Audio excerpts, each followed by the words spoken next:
Mal Tanjung Kite Festival tahun ini terbagi menjadi dua kategori, yakni anak-anak dan dewasa.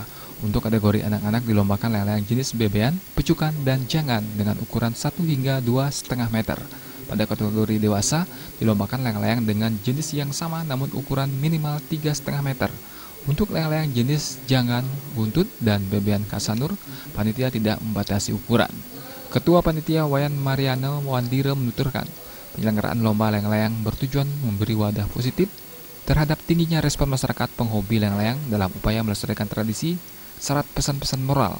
Jumlah peserta diakui terus mengalami peningkatan setiap tahun. Mal Tanjung Kite Festival yang ke-7 ini, ya dalam hal ini kita selenggarakan sudah rutin ya sampai ke-7.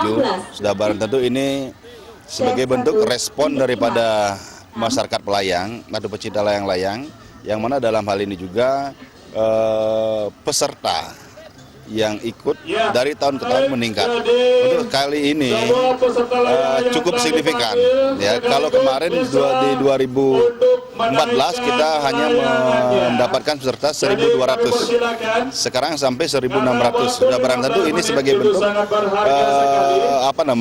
kreasi anak-anak kita, kreasi undagi, kreasi para pecinta layang-layang ini semakin meningkat. Mariano Wandire mengingatkan pemerintah daerah baik di provinsi maupun kota Denpasar agar ikut serta melestarikan tradisi layang-layang.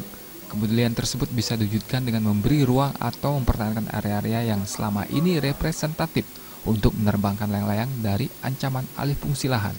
Benar mempertahankan tempat ini sebagai satu bentuk tempat layang-layang yang sungguh sangat representatif bagi kami sebagai pencinta layang-layang, sehingga dalam hal ini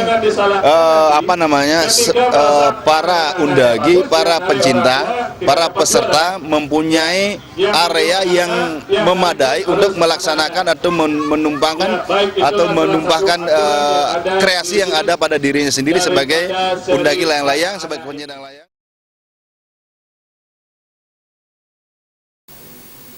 Mal Tanjung Kite Festival berlangsung 2 hari diikuti 1.631 layang-layang yang terbagi pada hari pertama sebanyak 704 layang-layang dan hari kedua 927 layang-layang. Kategori anak-anak diikuti 279 layang-layang, sedangkan kategori dewasa 1.342 layang-layang. Penyelenggaraan lomba diawali prosesi upacara pembukaan oleh Wakil Gubernur Bali yang diwakili Kepala Kesbangpol Provinsi Bali, Alit Sidi dan Agus Sudiatmika, Bali TV.